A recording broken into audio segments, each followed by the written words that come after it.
So thanks again for having me. I love coming and speaking with you guys. It's a nice annual tradition, and I see old friends and I meet new friends, and I enjoy it.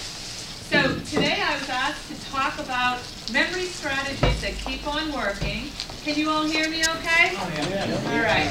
So let me just get the slides back up, which you hopefully have the handouts for, and that'll allow me to walk around a little bit.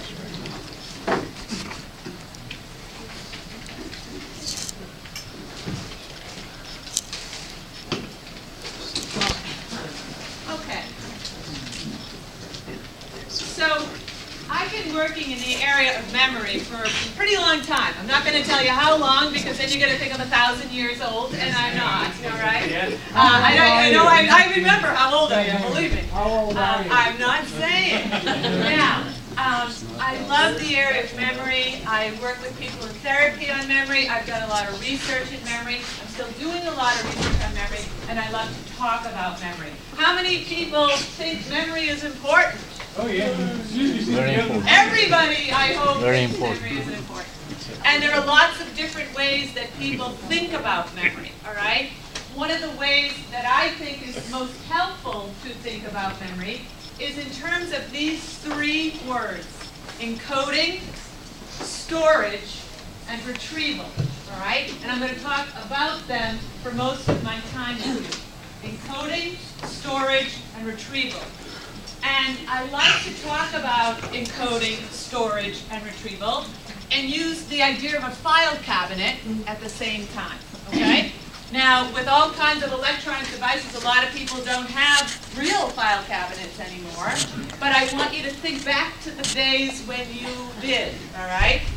Picture a file cabinet, and picture what you do when you decide whether or not to put something in your file cabinet, where you decide to put it in your file cabinet, and what you do to get stuff back out of the file cabinet, okay?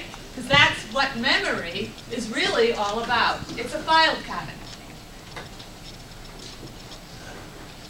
All right, so encoding, storage, and retrieval.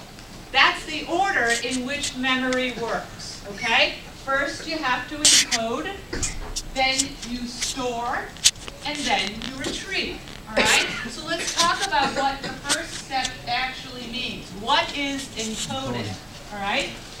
Encoding is the process of understanding whatever it is you're looking at, all right? It's being able to comprehend it.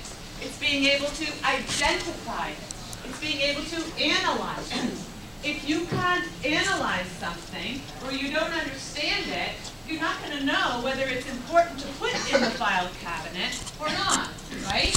You won't know. So the first thing you have to do is to understand whatever it is you will think you may need to remember, all right? We all know it's easier to remember things we understand than it is to remember things we don't understand. For example, I don't speak Greek. So if somebody said to me, I want you to remember this secret password, and it's in Greek,